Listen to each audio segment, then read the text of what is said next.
నమస్తే అండి. హిందూ ధర్మము సనాతన ధర్మంపై చేసిన ప్రవచనాలు ఆత్మసంతృప్తిని ఇచ్చాయి.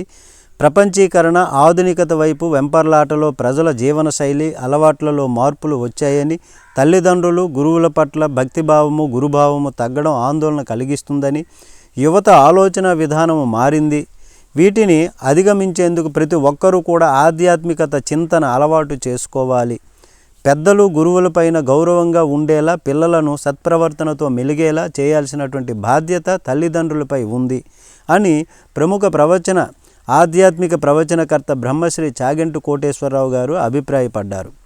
విద్యార్థుల్లో నైతిక విలువలు పెంపొందించేందుకు గాను రాష్ట్ర ప్రభుత్వము ఆయనను స్టూడెంట్స్ ఎథిక్ అండ్ వాల్యూస్ సలహాదారుడిగా నియమించినటువంటి సందర్భంగా కాకినాడ రూరల్ తిమ్మాపురం ఆకుండి లక్ష్మీ స్మారక గోశాల ప్రాంగణంలో ఆదివారం పలువురు చాగంటి గారిని కలిసి అభినందనలు తెలిపారు.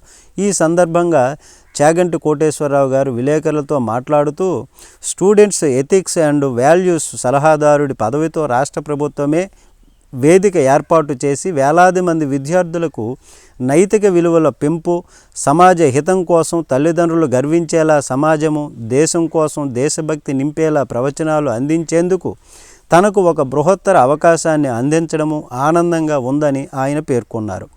ఈ పదవి తనపై మరింత బాధ్యత పెంచిందన్నారు. కాగా విద్యార్థులు నైతిక విలువలు ప్రభుత్వ సలహాదారుడిగా ఎంఏ షరీఫ్ను నియమిస్తూ సాధారణ పరిపాలన శాఖ ఉత్తర్వులను ఇచ్చింది. వీరిద్దరికీ కేబినెట్ హోదా కల్పించి 2 ఏళ్ల పాటు ఈ పదవిలో వీరిద్దరూ కూడా కొనసాగుతారు. నమస్తే.